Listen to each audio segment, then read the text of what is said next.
She started out working at the textile mill in Walkden. She was walking to work one morning. Now I don't know whether this house was on fire or it just happened that the baby was in the window looking down onto the main road, but this child was falling out of the window, and Auntie Edna reached up and caught the child, who would have died probably.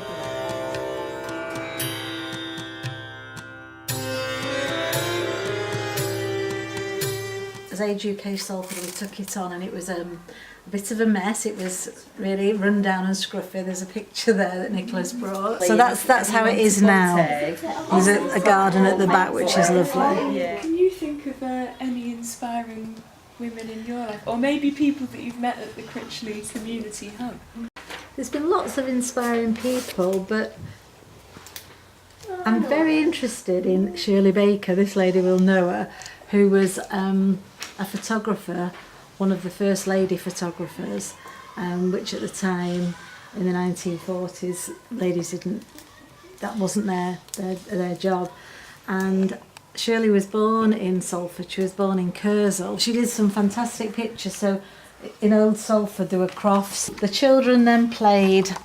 They just made their own fun, and some of the photographs that she caught in the pictures.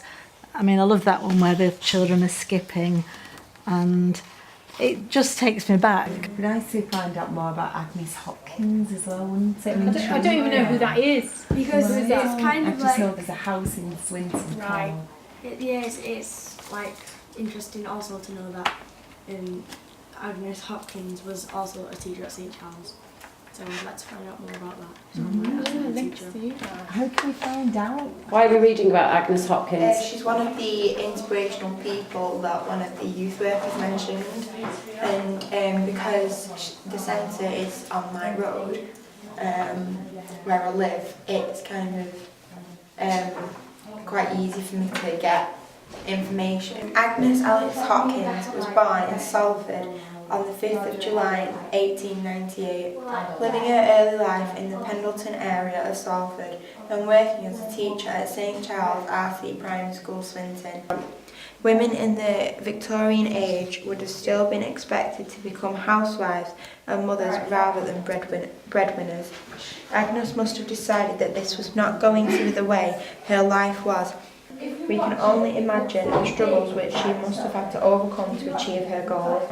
And she received an MBA for her charity work with the local community. What do you want to be when you get older, do you know? A doctor, to save lives. Oh wow, really? Yeah, because the amount of times my dad's been in hospital, my brother's been in hospital, my sister's been in hospital, they've helped them, so I want to be a doctor and help people.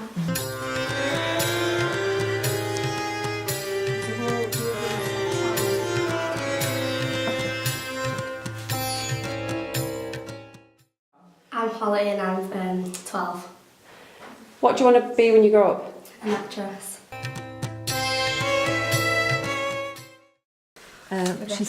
She's an MP, isn't she? She was so young when she started in politics, weren't she? But all these people had stories to say that they've been told from an early age that they wouldn't be able to do the career that they chose to do. What does success mean to you? Being able to do something and then being proud of it. Being able to achieve your goals. Very good answers. And you? Harriet? It's wanting to do something and then doing well at doing it and then doing well at it. Succeeding, yeah. Yeah. Oh gosh. I'd say maybe putting your mind to a task that you don't think that maybe you'll do well in, and then actually like doing better than you thought. So you say, oh yeah, I've succeeded in that kind of task.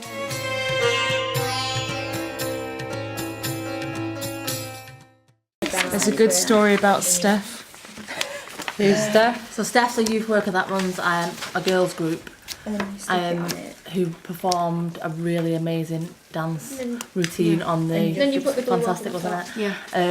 And she accidentally leant over the cake for that day, and put a stomach mark in the cake.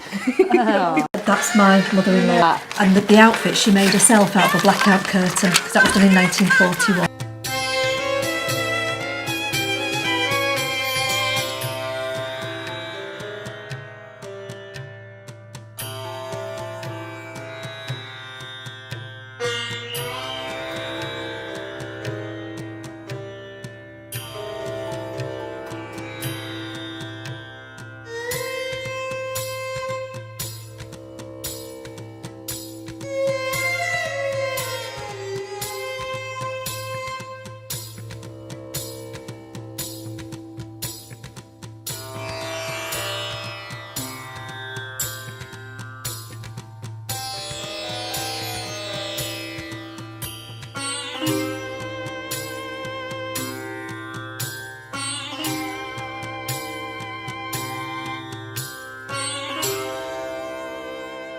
I love football. I used to play football. So, Did you?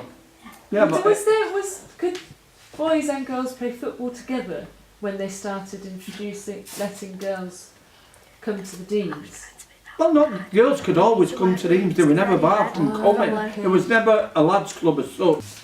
I joined the youth service in 1979 and I finished in 2009, retired. There's a crossroad there was a mill called Dean's Mill, and all the people who worked there used to play cricket and bowls and tennis, and that's what it was. But in the 1960s, when youth clubs became statutory, this became a youth club as part of Lancashire. The last things I did was bring in Suzanne, and she took over the DAV before Dave did.